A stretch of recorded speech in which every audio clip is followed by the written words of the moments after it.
going to show you how I'm going to make a variant of what I'm calling the band fishing fly. This is going to be the one that I'll be using for the November monthly lure challenge, where I'm going to see how big a fish I can catch with a particular fishing fly, fishing lure, etc. And so this round, I'm going to try a variant of what I tied earlier, the band fishing fly. In fact, here, let me go grab one. Here. Okay, this is one that I tied earlier using the pattern that it suggested, which is using a streamer hook, as well as some tinsel. Okay, what I'm going to be doing different for this one is I want to use, gotta grab some more stuff here. I want to use, instead of that silver tinsel, I'm going to use a gold tinsel, but it's going to actually be this rounded one, more thinner, okay? Because I'm actually going to be tying it on a jig fly hook, similar to how I tie the near deer pattern that I like using. Okay, that's a little jig fly hook, size 10, so it's going to be really tight tie. Not going to need much material at all to tie this, and hoping to give it a try here in the next few days, local ponds, as well as maybe making that run up to the Blue River and try seeing if I can catch something on this particular fly. Okay, so the first thing we'll start out is let's go ahead and grab one of these jig fly hooks, okay, right here, and let me go and secure it in place like so. Okay, I'm gonna lock it in. I had it really tight earlier. Okay. And then I'm just going to use some black Dacron tying thread, like so. Okay. Pull that out of the way, and we'll start building a thread base.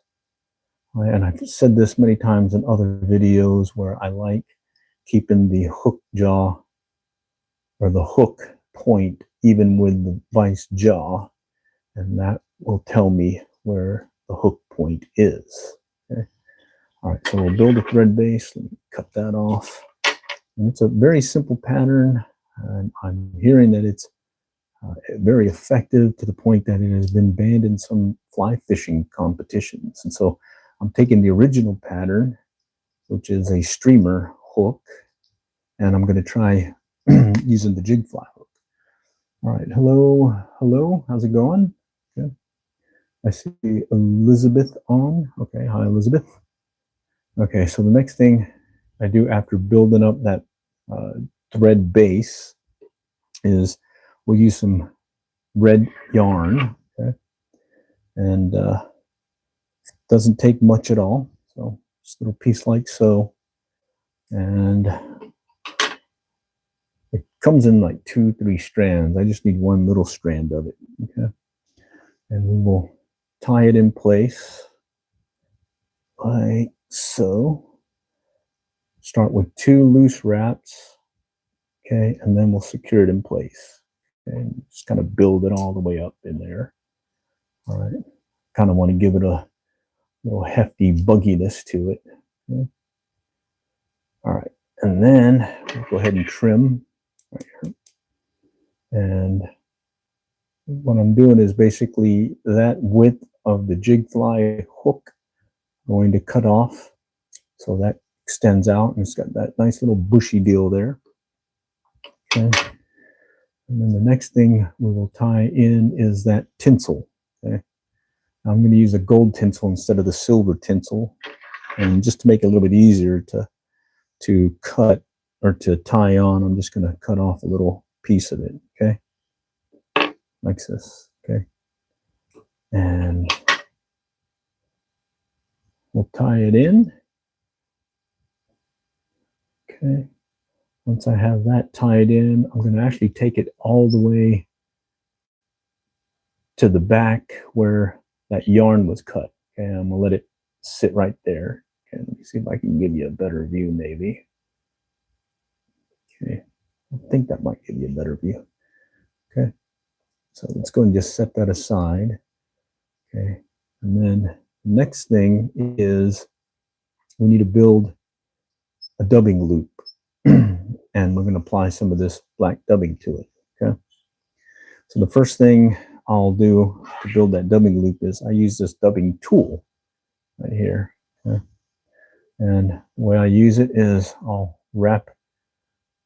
I'll actually put one end of the line on there, let it hang, and I'll flip it around and get it to the other ear, if you call it, right there. So it's got one end here, and I'm going to extend out the line and begin my dubbing loop. So I'm going to tie it in place with a wrap in front, a wrap behind, and I'm going to take the thread all the way to the front. And now I have a dubbing loop. There's like a gap right here, right there. There's a gap right there. And we want that gap so we can build that dubbing loop. Okay. Now, the bobbin threader that I have also has a little half hitch tool. So I'll just put a half hitch on the end of it. Oh, wait a minute. Oh, I can't do it with this one. I'll have to use my thumb or my finger. All right, so we'll just put a half hitch on the end right there. And then let me grab my bobbin threader right here and hang it. All right, now let's build the dubbing loop. Okay, so I'll start grabbing some of this black dubbing like so. Doesn't take much at all.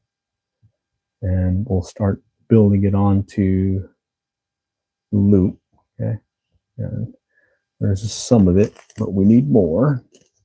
Okay, not much more because this is going to be a small fly. It's a size 10 jig fly hook. Normally I tie it on a size 8 streamer. Okay, and I'm hoping to fish this one under an indicator as well as using my center pin gear under a float and see if I can hook up with some fish. Right.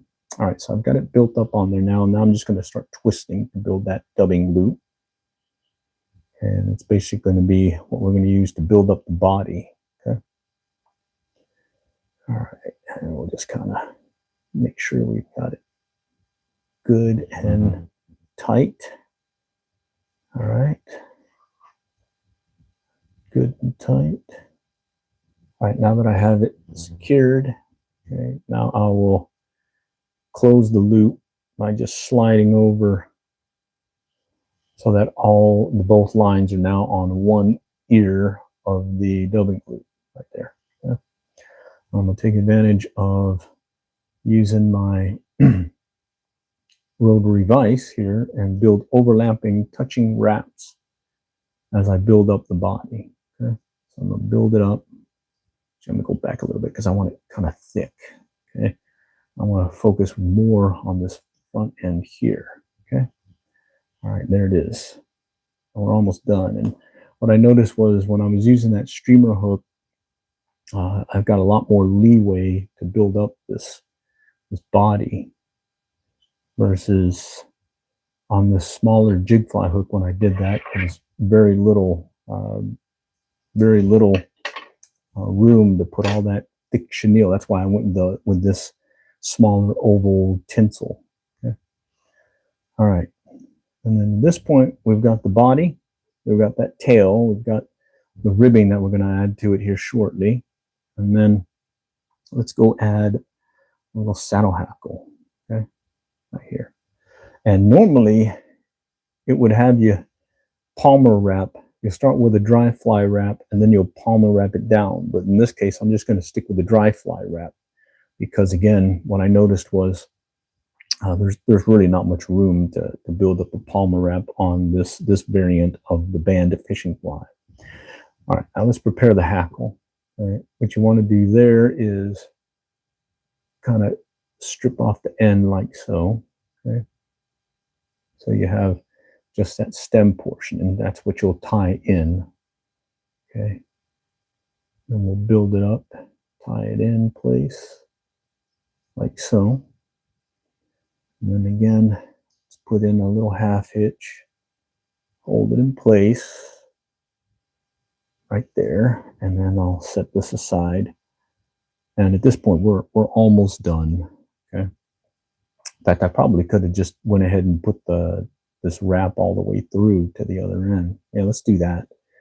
Okay, so let me just build up this ribbing. Let's see. Let's just build up the ribbing. Okay. Yeah, build it up. I think. Okay. We'll just build it up on there, and then I'll secure it at the front end, and then we'll finish up with that dry fly wrap. Okay. All right, there we go. Yeah, I don't like how that looks. Let's go ahead and move it back a little bit. Okay, let's go ahead and pop off the hackle. Okay, and let's see, since this is a variant of, where's my hackle pliers? Holy cow. Bear with me here. I just forgot where I put my hackle pliers. Did I put it behind me? Oh, killing me, Smalls. Did I drop it? Jeez. Well, that's the thing about these live streams here. You get the full Monty, and in this case, I forgot where I put my hackle pliers. Let's see. Not up there. Not here. Oh, I remember now. I dropped it. There it is. All right. Sorry. Okay. Let's go ahead and tie this. Okay, so this is the variant of the band for fishing fly, and the variant being we're going to use a oval tinsel right here, a round tinsel, I mean, instead of the flat tinsel. And we're going to, instead of palmer wrapping the hackle, we're going to dry fly wrap it. Okay, and so I'm going to go ahead and start building a segmented body by kind of twisting this around like so, like that. Okay, just to build up the body and secure that dubbing. Okay, now I'll just tie that in place. We'll cut this piece off, and then now let's go ahead and add in that hackle. All right, we don't need much. Okay, let's go ahead and tie it in. I'm going to move this here. All right, and this one I plan on fishing it under a strike indicator, or if I'm going to be using my center pin outfit, I will fish it under a float. All right. Okay. And this is a 1/80th ounce, 1/80th ounce jig fly hook. Okay. There's another one I have that I think comes in at 1 1/24 ounce, but I wanted 1/80 just in case. All right. So now I'm just going to build up a dry fly hackle wrap, and I'm making it thick. I really want it thick. Okay. Just like so. And it sort of looks like a midge. Yeah, it sort of looks like a midge. The other fly I tie is more like a streamer, and it looks a lot like a minnow in the water. Especially when I'm fishing the Blue River, I'll see these little tiny little minnows and whatnot moving about, and they are definitely simulated by using that particular fly. All right. Okay, let me finish this right there.